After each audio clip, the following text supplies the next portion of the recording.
स्वाहा तत्सवितुर्वरेण्यम्। यिनी हुन् ईशा, उफ जेठी छोरी।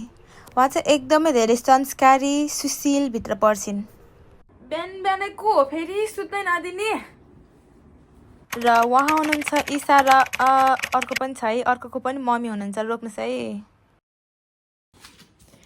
महारानी उठ्दिनुहुन्छ कि?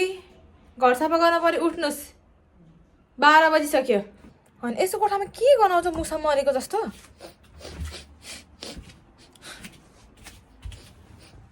छ्या! यही पो गनाएको रहेछ। ननको कति भयो? घर पुरै डुङडुङती गनाएको किन रहेछ भनेको त यही पो ननले रहेछ। उठेर नुहा। नगर्नु मम्मी। 5 मिनट का प्लिज। 5 मिनट। 5 minute please.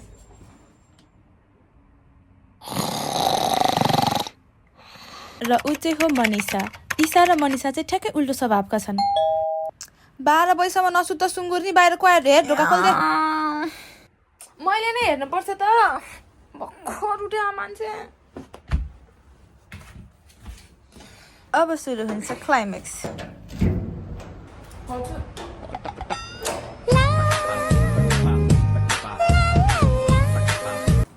नमस्ते। उहाँ हुनुहुन्छ महेश बाबु। आउनुहोस् न, आउनुहोस्, भित्रै आउनुहोस्।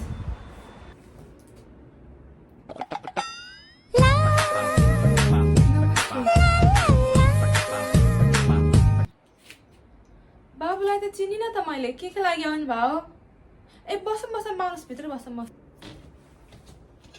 म चाहिँ कोठाको बारेमा बुझ्दै हिँडेको थिएँ, अनि यही छिमेकी अङ्कलले चाहिँ मलाई चाहिँ यहाँ कोठा खाली छ भन्नुभएको कारणले गर्दाखेरि अब रुम खोज्दै आएको हो। के दिन सकिन्छ? कोठा माग्ने नि एउटा तरिका हुन्छ नि। नुन मागेको जसरी दिन सकिन्छ पो भन्छ त, के हो?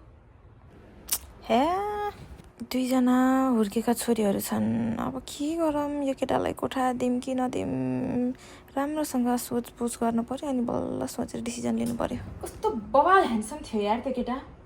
मम्मीले रुम दिनुभएको यो घरको कान्छा ज्वाइँ बनाउँथेँ म, तर दिनुभयो कि भएन?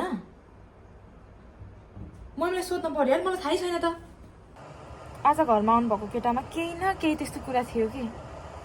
काश मम्मीले रुम दिनुभएको भए अझै त्यो केटाको बारेमा अरू केही कुराहरू बुझ्न पाइन्थ्यो कि। अरे रुम दिनुभयो कि भएन? मम्मीलाई सोध्नु पर्यो। मम्मी मम्मी मम्मी, के भयो मेरो सन्तानहरूलाई? यहीँ छु म, किन आत्या त्यसै? त्यस्तो के होइन, हजुरले बिहान आउनु भएको केटालाई रुम के भन्नुभयो भनेर सोध्नलाई। मलाई थाहा थियो, आउँदैछ। उसको बुढी अनि उसको एउटा छोरा अनि 2 जना छोरी गरेर 5 जना गरेर आउँदैछन् उनीहरू। कान्छी मेमी भन्दा बोलाउनु कारण थियो नि, त्यही त होला नि। नखर माउलीहरू, उत्ताउलीहरू।